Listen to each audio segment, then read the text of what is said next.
Throughout the Pokémon series, you will face off against numerous trainers along your journey.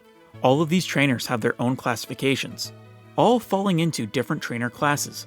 Now, some of these are pretty self-explanatory, like the rival class, which is usually used for the player's rivals. While these are mostly just set dressing, they do serve as some world building, and some specific types of trainers use specific types of Pokémon, allowing players to help plan their strategy beforehand. While this could be an analysis on the different trainer types and the strategies and such they use, I wasn't actually interested in that. Instead, I wanted to look into a much deeper question. When you win a Pokémon battle, you receive prize money from the loser. And well, where does this money come from? Sure, the player's money is all from winning battles, so you could assume that's the norm for everyone. But if that was the case, why do we fight trainers that clearly have real jobs, such as policemen or office workers? So I took the time to look at every single trainer class from the main series games.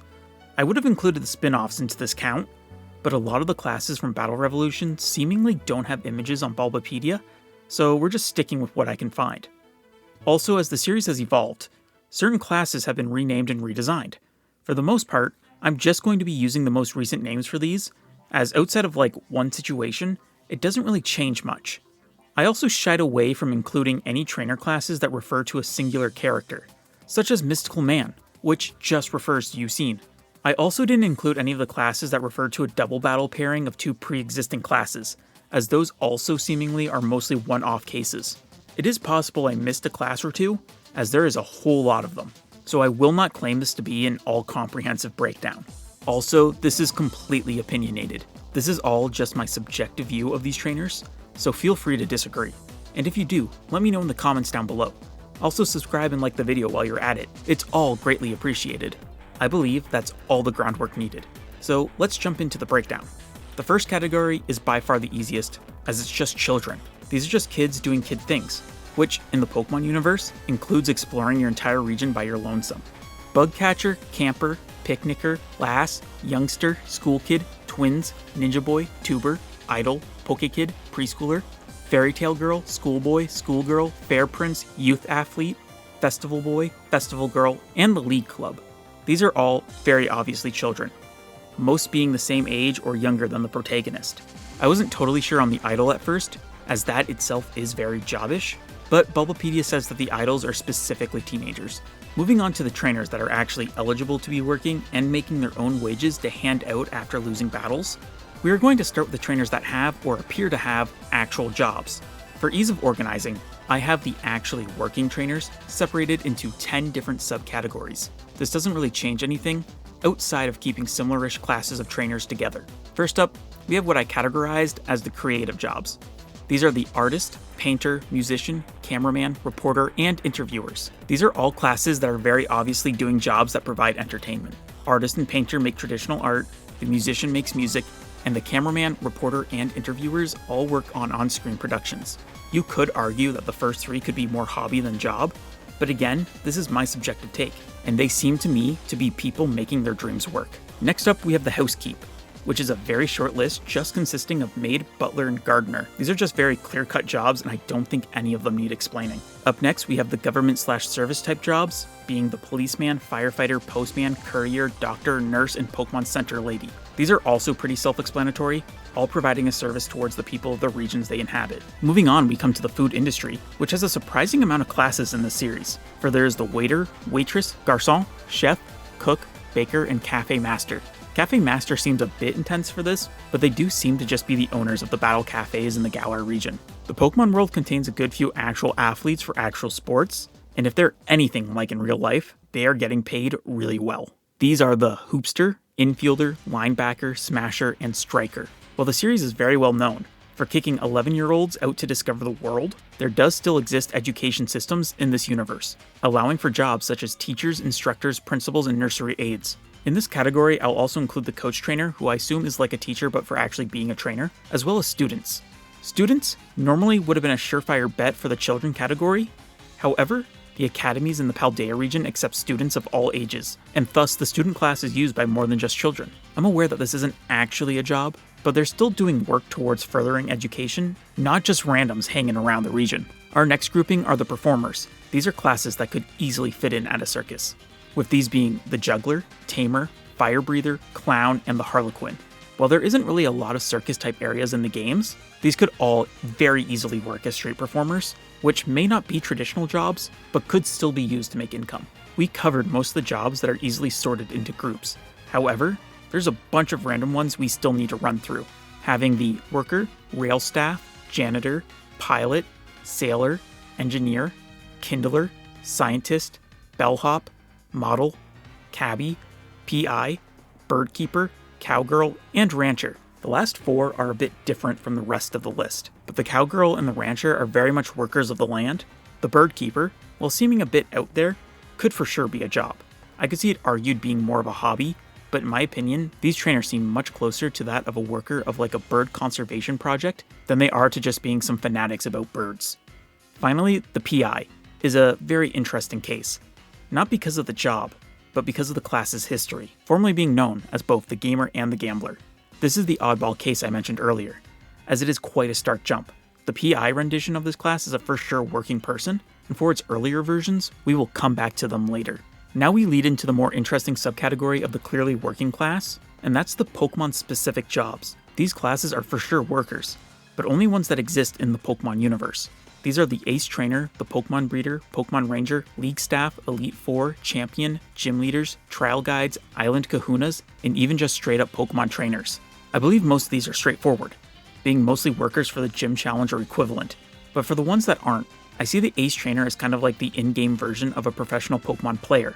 These people know how to battle so well that they can make a living from it. Breeders are surely somewhat similar to real-life animal breeders, and Rangers are likely akin to park rangers. Lastly, the straight-up Pokemon trainers are just like the player character, who earn all of their money from battling. The last category for the worker is just miscellaneous. I didn't know how to classify these ones. These are the likes of the Kimono Girls and the Sages, and while they might not be doing a paid job, they are performing work in their areas.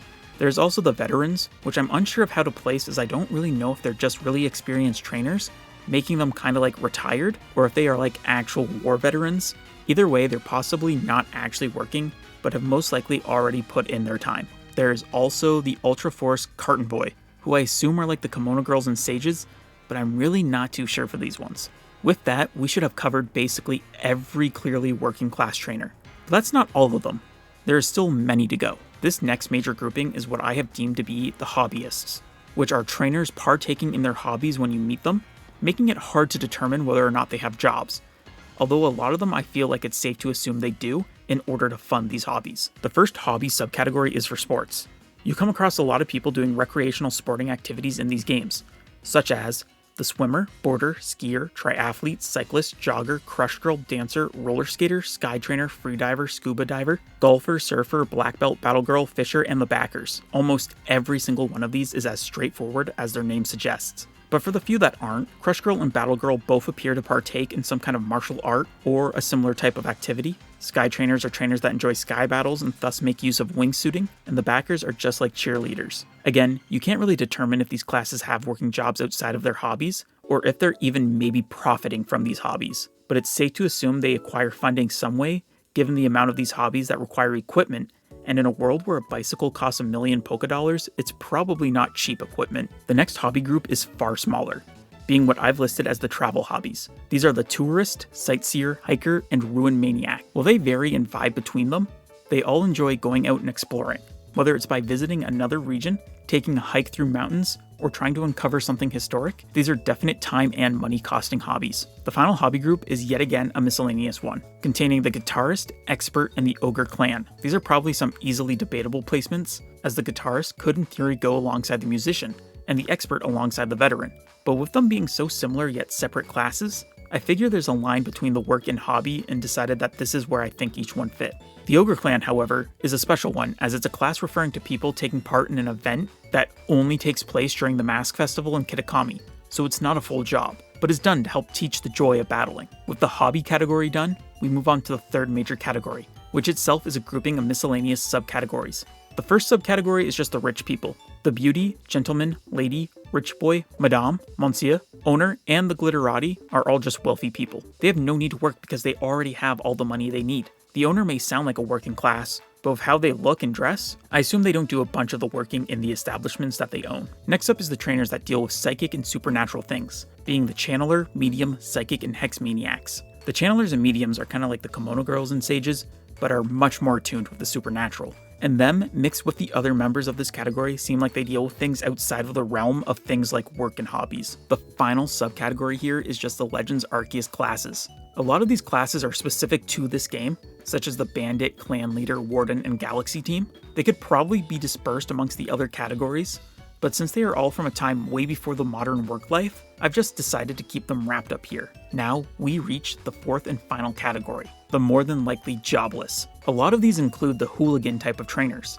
like the biker, burglar, roughneck, punk girl, punk guy, delinquent, street thug, ruffian, and the gambler/gamer. These are all classes that bum around the roots of the Pokemon world, not really doing anything but disrupting those who pass by. These aren't the only jobless classes, however, as there's the Pokemaniac, Aroma Lady, Parasol Lady, Backpacker, and the Fury Sode Girls. While not hooligans like the past grouping, these are just the classes where I get no real hint of a job or hobby from. They just kinda exist in random places with no real further explanation towards them. And that should be my opinion on all of the classes. I didn't go over the evil team members as they're obviously just all members of evil teams, and I explained the lack of the others at the start. Well, except for one, the Rocker. I have genuinely no clue what the hell the Rocker is supposed to be. He's just some guy with electrical wires and sometimes a megaphone. I don't think he's a worker. He certainly doesn't look like one most of the time, and it would be a really weird hobby. I truly have not one clue about this guy, so he's probably my pick for the most jobless class in the entire series, as I simply have no clue as to where to even start with this guy. And with that,